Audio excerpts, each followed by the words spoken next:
내가 계속 약을 복용하고 있고 그리고 5년, 10년 동안 잘 유지를 해오는 것 같은데 어느 날 갑자기 자꾸 체중이 줄어드는 거예요. 그냥 계속 지속적으로 빠지기만 하는 거죠. 맞아요. 운동을 해야 되는 게 맞는데 그런데 근육량을 늘려야 된다 그러면 운동만 하면 되는 걸로 생각을 하는 거예요. 그런데 그렇지 않다라는 거예요. 자, 당뇨에 대해서 유형별로 나누어 이야기를 하고 있는데요. 오늘은 마른 당뇨에 대해서 말씀을 나누도록 하겠습니다. 제가 살찐 당뇨에 대해서 말씀을 드리면서 살찐 당뇨는 다이어트만 성공적으로 해낼 수 있다면 혈당 조절이 생각보다 쉽게 조절될 수 있다 이런 말씀을 드렸는데요. 정말 힘든 게 마른 당뇨예요.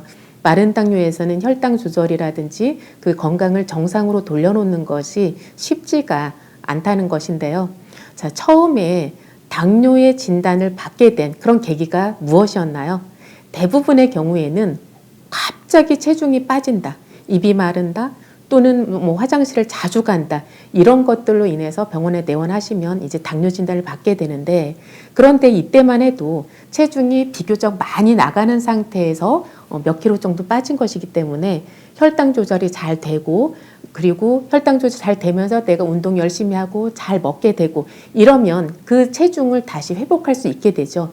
그런데 제가 오늘 말씀드리는 마른 당뇨라는 것은 이렇게 당뇨 초기에 갑자기 체중이 빠지는 이것을 말하는 것이 아니라 내가 계속 약을 복용하고 있고 그리고 5년, 10년 동안 잘 유지를 해오는 것 같은데 어느 날 갑자기 자꾸 체중이 줄어드는 거예요. 이것이 1kg, 2kg 왔다 갔다 하는 것이 아니라 그냥 계속 지속적으로 빠지기만 하는 거죠.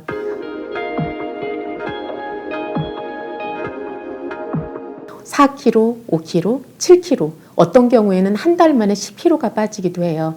자, 이렇게 되면 내 몸에서는 더 이상 혈당 조절 능력이 없다 또는 많이 떨어졌다 이런 상태가 된 것이거든요.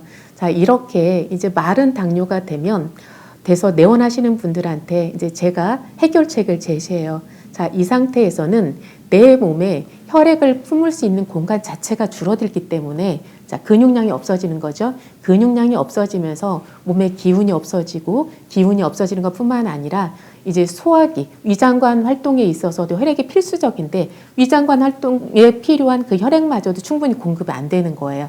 그래서 밥맛도 없어지고 입이 쓰고 그리고 먹은 음식마저 소화를 시킬 수가 없고 이런 상태가 되는 거죠. 그래서 제가 자, 이제 이 상태에서 이거 마른 당뇨를 극복을 하려면 근육량을 늘려야 된다. 이것만이 해결책이다. 근육량이 늘어나야 내 몸의 혈액을 많이 저장할 수 있고 그래서 밥맛도 돌아올 수 있다. 이런 말씀들을 이제 나누게 되는데요. 그런데 그때 환자분들이 그런 말씀을 많이 하세요. 근육량? 그럼 운동해야 되겠네요. 자, 맞아요. 운동을 해야 되는 게 맞는데 그런데 근육량을 늘려야 된다 그러면 내가 못 먹어도 안 먹어도 운동만 하면 되는 걸로 생각을 하는 거예요. 그런데 그렇지 않다라는 거예요.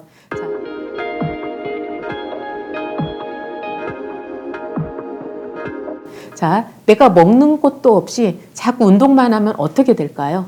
오히려 더 마르게 되는 거예요. 왜냐하면 운동하는데도 에너지를 써야 되기 때문에. 자, 그렇다면 도대체 어떻게 하라고? 마른 당뇨가 있을 때에는 우선 소화 흡수율을 높이는 것이 가장 중요합니다. 그래서 내가 잘 소화할 수 있고 영양을 흡수할 수 있는 그런 음식들을 먹는 것 그리고 그런 치료를 하는 것 이것이 첫 번째로 중요하고요. 두 번째는 이제 운동을 규칙적으로 하는 것이 중요합니다. 그러니까 운동이 중요한데 먹지도 못하는 상태에서 운동을 하는 것이 아니라 잘 먹은 상태에서 운동하는 것 이것이 중요한 거죠. 그래서 답이라는 것은 잘 먹고 운동하는 것, 이 두 가지가 답이에요. 잘 먹고 운동을 해서 근육량을 늘리는 것, 이것이 정답인데요. 잘 먹는다는 것이 뭐 하루에 기운 빠질 때마다 믹스커피 3잔, 4잔 마시고 또 난 혈당이 떨어지니까 막 사탕을 먹어야 돼, 아니면 단 과일을 먹어야 돼, 이런 것이 아니라 혈당이 오르락 내리락 이걸 자주 하는 그런 음식을 먹으면 안 되는 거예요. 자, 마른 당뇨라는 것은 내가 중증 당뇨를 향해서 가고 있다 또는 이미 중증 당뇨에 온 상태다 이런 위기감을 가지시고 음식요법을 철저히 하셔야 돼요. 단 음식은 무조건 배제하시는 것이 맞고요. 그렇다면 무엇을 먹는가? 생선 또는 고기 고기라고 했을 때 기름지지 않은 고기를 드시는 게 좋고요. 그런데 고기보다는 생선이 훨씬 소화 흡수율이 높아요. 그래서 생선을 늘 드시는 것이 중요하겠고요. 그리고 음식량을 적게 섭취하다 보면 변비로 고생하시는 분들이 많으세요. 그래서 생선이라든지 두부라든지 계란이라든지 이런 단백질과 함께 채소를 넉넉하게 드시는 것, 이것이 중요하다 하겠습니다. 그래서 마른 당뇨 굉장히 위험하고 힘들 수 있는데요. 또 어찌 보면 해결책 또한 간단합니다. 소화흡수율을 높이면서 운동을 열심히 하는 것. 자, 소화흡수율을 높이려면 어떻게 한다? 생선, 두부, 계란 이런 음식들 아니면 채소를 살짝 데치거나 또는 오래 고아서 만든 음식들 이런 것들을 드시면서 달지 않은 과일들을 넉넉하게 드시는 것, 이것을 제가 해결책으로 말씀드리고 싶습니다. 오늘은 마른 당뇨에 대해서 말씀드렸는데요. 다음 시간에는 노인 당뇨에 대해서 말씀드리도록 하겠습니다.